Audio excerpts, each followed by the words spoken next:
Live circle کے تمام دیکھنے اور سننے والوں کو السلام علیکم۔ آج ذکر کیا جائے گا ایسے بادشاہ اور ولی اللہ کا جس کے لیے اللہ نے تمام زمانے کی فتوحات لکھ دی تھیں اور اس نے ایک قوم کو ایک ایسی دیوار میں قید کیا جو قیامت کے قریب اللہ کے حکم سے گرے گی۔ وہ قوم کون ہے اور اسے کیوں قید کیا گیا اور ان بادشاہ کا مجسمہ کب ملا اور کب ان کی برسی منائی گئی اور کن کن ممالک میں یاجوج ماجوج کے مجسمے پائے جاتے ہیں، یہ سب جاننے کے لیے ویڈیو مکمل دیکھیے گا۔ قریشی اعظم جو سائرس اعظم کے نام سے بھی جانے جاتے ہیں اور جنہیں ذوالقرنین کہا جاتا ہے، قدیم ایران کے ایک عظیم بادشاہ تھے۔ انہوں نے ایران میں بخشامنشی سلطنت کی بنیاد رکھی۔ ایران اس وقت دو ملکوں میں تقسیم تھا۔ ایک علاقہ ایران کا خراساں کا حصہ تھا اور جو اصل ایران تھا وہ بھی دو حصوں میں تھا، ایک پارس جس سے فارس کا لفظ بنا اور دوسرا مادہ تھا جسے میڈیا بھی کہا جاتا تھا۔ یہ ایک ایسے شخص ابھرے جنہوں نے دونوں کو ملا کر ایک حکومت بنایا اور وہاں سے سلطنت ایران کا سنہرا اور عظمت والا دور شروع ہوا جس پر وہ بہت فخر کرتے تھے، کیونکہ ایرانی قوم بہت نسل پرست ہے، ان کو اپنی روایات اور اپنی تاریخ پر بہت فخر ہے۔ انہوں نے پھر اس علامت کے کہ میں نے دو ملکوں کو جوڑ کر ایک بنایا تو انہوں نے اپنے تاج کے اندر دو سینگ لگا لیے اور ذوالقرنین ان کا لقب ہو گیا۔ ان کی قیادت میں ایران نے جنوب مغربی ایشیا، وسطی ایشیا، یورپ کے کچھ علاقے اور کوکاف فتح کیا۔ مغرب میں بحیرہ روم اور درے دانیال سے لے کر مشرق میں ہندو کش تک کا علاقہ فتح کر کے سائرس یعنی ذوالقرنین نے اس وقت تک کی تاریخ کی عظیم ترین سلطنت قائم کی۔ سائرس کو یہودیت میں بھی احترامت کی نظر سے دیکھا جاتا ہے کیونکہ انہوں نے بابل کو فتح کر کے یہودیوں کو آزاد کر دیا تھا جو اس وقت سلطنت بابل کے غلام تھے۔ 40-45 سال پہلے شہنشاہ ایران نے حضرت ذوالقرنین کی 2500 سالہ برسی منائی تھی کیونکہ ان کا مقبرہ دریافت ہو گیا تھا اور وہاں کھدائی کے وقت ان کا مجسمہ بھی دریافت ہوا تھا اور مجسمے پر دو سینگ بھی لگے ہوئے تھے۔ قرآن مجید کی سورہ کہف میں ذوالقرنین کا ذکر ہے۔ سورہ کہف میں ذوالقرنین کا ذکر ایسی بادشاہی کے طور پر آیا ہے جس کو خدا نے تمام کامیابیاں عطا کی اور مشرق سے مغرب تک اور جنوب سے شمال تک تمام فتوحات نصیب کی۔ ان کی فتوحات مغرب سے سورج کے غروب ہونے تک اور مشرق سے سورج کے طلوع ہونے تک تھیں۔ ان فتوحات کے بعد وہ جنوب سے شمال کی طرف گئے اور دو پہاڑوں کے دامن میں آئے۔ قرآن مجید کی سورہ کہف میں ان کے 3 سفر کا ذکر ہے اور ان کے یہ 3 سفر ہی ہماری آج کی ویڈیو کا موضوع ہے اور سورہ کہف میں ان کے ان 3 سفر کا ذکر اس طرح بیان ہے۔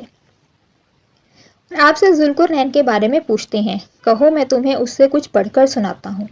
ہم نے اسے زمین پر بٹھا دیا، اسے ہر چیز کا راستہ دکھایا، اس نے بھی راستہ اختیار کیا سورج کے غروب ہونے تک۔ اس نے دیکھا کہ یہ کیچڑ اور سیاہ چشموں میں ڈوب رہا ہے اور اس نے وہاں لوگوں کو پایا۔ ہم نے کہا، اے ذوالقرنین، تم ان کو سزا دینا چاہتے ہو یا ان کے ساتھ اچھا سلوک کرنا چاہتے ہو؟ فرمایا، لیکن جو ظلم کرے گا ہم اسے سزا دیں گے، پھر وہاں سے اس کے رب کے پاس لے جائیں گے تاکہ اسے سخت عذاب دیا جائے، اور جو ایمان لائے اور نیک عمل کرے اس کے لیے اچھا اجر ہے اور ہم اس کے بارے میں آسان حکم دیں گے۔ اس نے پھر راستہ اختیار کیا یہاں تک کہ سورج نکلنے کی جگہ پہنچ گیا۔ نظارہ ایسی قوم پر طلوع ہوتا ہے جن کے لیے ہم نے اس کی روشنی کے علاوہ کوئی پردہ نہیں رکھا، یا ایسا ہی تھا اور ہم اسے گھیر لیتے ہیں۔ اس نے پھر راستہ اختیار کیا، وہ 2 پہاڑوں کے درمیان پہنچ گیا۔ ان 2 پہاڑوں کے پیچھے اس نے لوگوں کو ایسے دیکھا جن کی زبان کی کچھ سمجھ نہیں آتی تھی۔ انہوں نے کہا، اے ذوالقرنین، یاجوج ماجوج زمین میں فساد پھیلا رہے ہیں، کیا آپ اپنے اوپر ٹیکس لگانا چاہتے ہیں تاکہ آپ ہمارے اور ان کے درمیان رکاوٹ پیدا کر سکیں؟ اس نے کہا، جو کچھ میرے رب نے مجھے دیا ہے وہ بہتر ہے، اپنی طاقت سے میری مدد کرو تاکہ میں تمہارے اور ان کے درمیان حائل ہو جاؤں۔ میرے پاس لوہے کے ٹکڑے لاؤ کیونکہ یہ 2 پہاڑوں کے درمیان ڈھیر ہو گیا تھا۔ اس لیے فرمایا، پھونک مارو اس لوہے کو پگھلانا، اور اس نے کہا، کچھ پگھلا ہوا تانبا لے کے آؤ تاکہ میں اسے انڈیل دوں گا۔ وہ نہ اس پر چڑھ سکتے تھے نہ اسے چھید سکتے تھے۔ اس نے کہا، یہ میرے رب کی رحمت ہے اور جب میرے رب کا وعدہ آئے گا تو وہ اسے کھاڑ پھینکے گا اور میرے رب کا وعدہ سچا ہے۔ انہوں نے ایک مہم تیار کی اور فتوحات کا سلسلہ جاری رکھا یہاں تک کہ وہ سورج کے غروب ہونے کی جگہ پر پہنچ گئے۔ جب وہ سمندر کے ساحل پر پہنچ گئے تو وہاں سورج غروب ہو رہا تھا، تو انہیں لگا کہ سورج سمندر میں ڈوب رہا ہے۔ وہاں انہیں ایسی قوم ملی جانوروں کی کھال پہنے ہوئے تھی اور دریائی جانور کھاتی تھی۔ یہ قوم ناسک کہلاتی تھی۔ اس قوم کے بہت سارے لشکر تھے اور بہت ہی طاقتور اور جنگجو تھے۔ حضرت ذوالقرنین نے ان لوگوں کو بے بس کر دیا، تاہم ان میں سے کچھ قتل ہو گئے اور باقی با ایمان ہو گئے۔ اس طرح انہوں نے اس قوم کو شکست دی اس کے بعد انہوں نے مشرق کی طرف اپنی دوسری مہم کو جاری رکھا۔ وہاں وہ ایسی جگہ پہنچے جہاں سورج طلوع ہو رہا تھا اور وہاں پر پائی جانے والی قوم کو شکست دی۔ وہ لوگ ایسے تھے سورج کے نیچے ہی زندگی گزارتے تھے، یعنی ان کے مکان کی چھت کے بغیر ہی ہوتے تھے۔ وہ صرف دیواریں کھڑی کر کے رہتے تھے، چھت بنانے کے ہنر سے ناواقف تھے۔ آپ نے اس قوم کو بھی شکست دی۔ یہ قوم منسک کہلاتے تھے۔ اس کے بعد تو وہ جنوب سے شمال کی طرف سدین یعنی پہاڑوں کے دامن میں آئے۔ وہاں انہوں نے ایک قبیلہ دیکھا جو عجیب و غریب زبان بولتے تھے۔ ان لوگوں سے اشاروں کے ساتھ بمشکل بات چیت کی جا سکتی تھی۔ انہوں نے حضرت ذوالقرنین سے کہا کہ یاجوج ماجوج بہت فسادی قوم ہے، آپ ہمارے اور اس قوم کے درمیان ایک دیوار حائل کر دیں۔ اب یاجوج ماجوج کون ہیں؟ حضرت نوح علیہ السلام کے 3 بیٹے تھے، سام، حام، یافس، جو ان کے ساتھ کشتی میں شریک ہوئے، جبکہ کنعان اور عابر غرق ہوئے تھے۔ سام کو سیمیٹک نسل بھی کہا جاتا ہے۔ قوم عاد و سمود اسی نسل کی شاخیں تھیں۔ حضرت ابراہیم علیہ السلام بھی اسی نسل سے تھے۔ حضرت محمد صلی اللہ علیہ وسلم بھی اسی نسل سے تھے۔ یافس کی اولاد نے وسطی ایشیا کے پہاڑی سلسلوں کو عبور کیا اور شمال میں چلے گئے اور دائیں بائیں پھیل گئے۔ کچھ منگولیا اور چین میں آباد ہوئے، جبکہ کچھ روس، مشرقی یورپ اور مغربی یورپ میں آباد ہوئے۔ حام کی اولاد میں قبطی، بربر، افریقی اور سوڈانی کے لوگ ہیں۔ یافس کے بھی کئی بیٹے تھے، جن میں سے 2 بیٹوں کا نام تورات میں یاجوج ماجوج آیا ہے۔ تاریخ کے بہت سے دلائل کے مطابق زمین کے شمال مشرق مغلوستان کے اطراف میں گزشتہ زمانوں میں انسانوں کا گویا جوش مارتا ہوا چشمہ تھا۔ یہاں کے لوگوں کی آبادی بڑی تیزی سے پھلتی اور پھولتی تھی۔ آبادی زیادہ ہونے پر یہ لوگ مشرق کی سندھ یا نیچے جنوب کی طرف چلے جاتے تھے اور سیلے رواں کی طرح ان علاقوں میں پھیل جاتے تھے اور پھر بتدریج وہاں سکونت اختیار کر لیتے تھے۔ یاجوج ماجوج ایک فسادی گروہ تھا اور ان لوگوں کی تعداد بہت زیادہ تھی۔ ہمارے پیارے نبی حضرت محمد صلی اللہ علیہ وسلم نے فرمایا کہ اگر پوری دنیا کے 10 حصے کیے جائیں تو 9 حصے یاجوج ماجوج ہوں گے اور 1 حصہ باقی تمام بنی نوع انسان۔ یاجوج ماجوج کی تعداد بہت تیزی سے بڑھتی تھی، کیونکہ ان میں کوئی بھی عورت اس وقت تک نہیں مرتی جب تک وہ 1000 بچوں کو جنم نہ دے لے۔ یاجوج ماجوج بلا کے جنگجو، خونخوار اور بالکل ہی وحشی اور جنگلی تھے اور بالکل جانوروں کی طرح رہتے۔ یہ لوگ اپنے گھروں سے نکل کر تمام کھیتیاں، جانور اور ہر طرح کے کیڑے مکوڑے کھا جاتے تھے، یہاں تک کہ سانپ، بچھو، گرگٹ تک کو کھا جاتے تھے، اور ان میں جب کوئی مر جائے تو وہ اس کو خود ہی کھا لیتے۔ ان اقوام کا لوٹ مار شیوا تھا۔ حضرت ذوالقرنین سے لوگوں نے ان کے وحشی مظالم سے بچنے کے لیے دعا مانگی تھی۔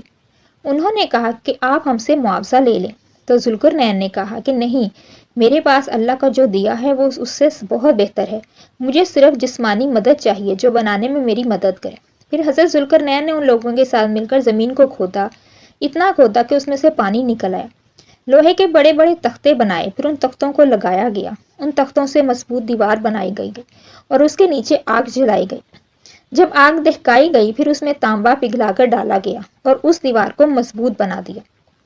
اس کام کے ہونے پر حضرت ذوالقرنین نے کہا کہ یہ میرے اللہ کا فضل ہے کہ مجھ سے اتنا بڑا کام ہو گیا، اور یہ بھی کہا کہ جب میرا اللہ چاہے گا اس دیوار کو ریزہ ریزہ کر دے گا، اور اس دیوار کو سد ذوالقرنین بھی کہا جاتا ہے۔ حدیث شریف میں ہے کہ یاجوج ماجوج روزانہ اس دیوار کو توڑنے کی کوشش کرتے ہیں اور چاٹتے ہیں۔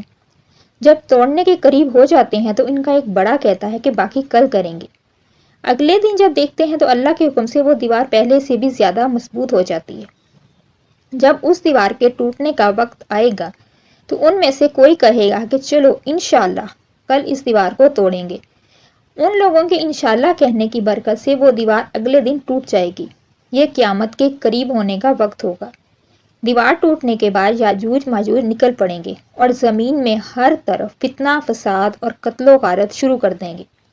چشموں اور تالابوں کا پانی پی لیں گے، کھیتیاں تباہ کر دیں گے اور تبریہ نامی جھیل پر پہنچیں گے جو اسرائیل میں ہے اور اس کا سارا پانی ختم کر دیں گے۔ جانور اور درختوں کو کھا لیں گے، راستے میں آنے والی ہر چیز کو نگل لیں گے، زمین میں ہر طرف پھیل جائیں گے۔